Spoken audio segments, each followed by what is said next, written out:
yeah, little hiccups sometimes can turn into big things.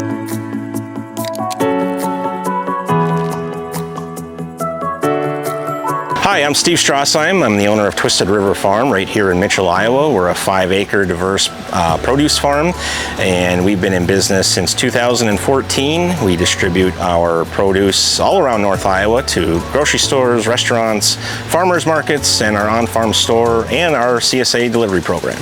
What inspired us to start the farm was actually our own kind of desire to find local food. We had started a kind of a fad diet back in 2012 or so. My wife and I shop the perimeter of the grocery store, don't shop the center, and you want all the fresh stuff. So we did that, and that's kind of what led us to finding local food. I grew up on a sugar beet farm in eastern Montana, and my kind of concept of agriculture wasn't direct-to-consumer marketing or farmers markets or even vegetables. It was take your sugar beets and your wheat to the factory and do it all again the next year. And so I really just kind of discovered the local food economy. It was what really kind of inspired me to start the business. Is I was just fascinated by you can actually sell your product to your neighbor. You don't have to take it to like some elevator or something like that.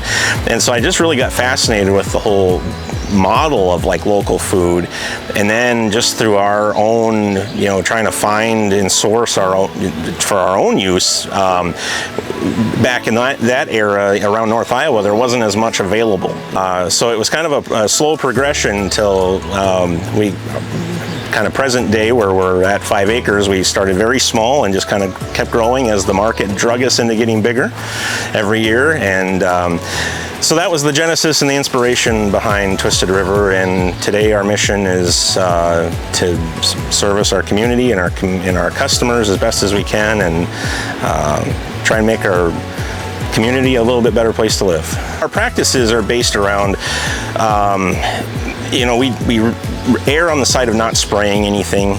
In North Iowa here, we're fairly lucky. We don't have a lot of things we have to spray for. So we really rely on rotation of our crops every year to kind of keep, soil-borne diseases at bay. And we use a lot of like insect netting and stuff like that if pests become an issue. So we sell most of our product through basically 5 channels. We have our CSA program, farmers markets, our on-farm store, restaurants and grocery stores. The one channel I would say, our marketing channel, that surprised me the most in terms of how much it grew was actually our CSA program, which we started in light of the pandemic. We quickly had to pivot out of, with the shutdowns that was happening. A lot of our restaurant partners were closing up, so we had to quickly figure out how are we going to, move our product. And so we started doing a delivery program, which then ultimately morphed into our CSA program. And we originally thought that might be a 6-month endeavor, just till everything kind of got back to normal. And 5 years later, it's now like our pretty close to our half of our business. Fairly early on, I think, and just hearing the response from people when we started doing farmers markets, I think that's when it really started to hit. We started doing the Mason City Farmers Market, I believe it was in 2016, and just hearing that feedback from customers, and they were so appreciative that what we were doing, and it just continues on to today. We just hear a lot of that, and I think that's really when it sunk in that we really struck a nerve and we were really filling a need. The one nice thing about the farmers market is it pumps up your tires for the next week. It's a hard business. You're out in the weather and the heat and the rain, and it can be very kind of demoralizing some days, especially if Mother Nature ruins a crop or the deer come and eat it or something like that. But then when you go to the market or you hear at the store, people come in and they just say, "Oh my gosh, your corn was amazing and thank you for doing this," and that pumps up the tires. So that's what keeps us passionate. One of the things that we really love to do in terms of giving back to the community, because the community has been so good to us, is partnering with Cedar Summerstock Theater, and we provide produce for their culinary program. They provide meals for the actors and the crew all summer long, 3 meals a day.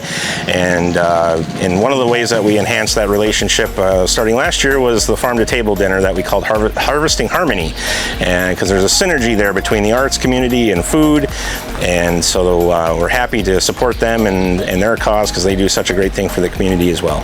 I could fill up 2 hours naming all the people that have had a hand in our growth and our success. First off, I'd have to say Jolene Norby. She's our longest term employee. I always say I don't know where we'd be without Jolene. She was just here before we started today. She's amazing. She's connected us with so many people in the community. She's a retired school nurse. Lots of mentors along the way. A lot of them I've met online. There's not a lot of vegetable growers in our immediate area, so I didn't really have anybody I could just drive down the road to and say, how do you do this? Practical Farmers of Iowa has been a good resource for me over the years, meeting colleagues in the business and finding some mentors along the way as well, I would say. My advice is always start small.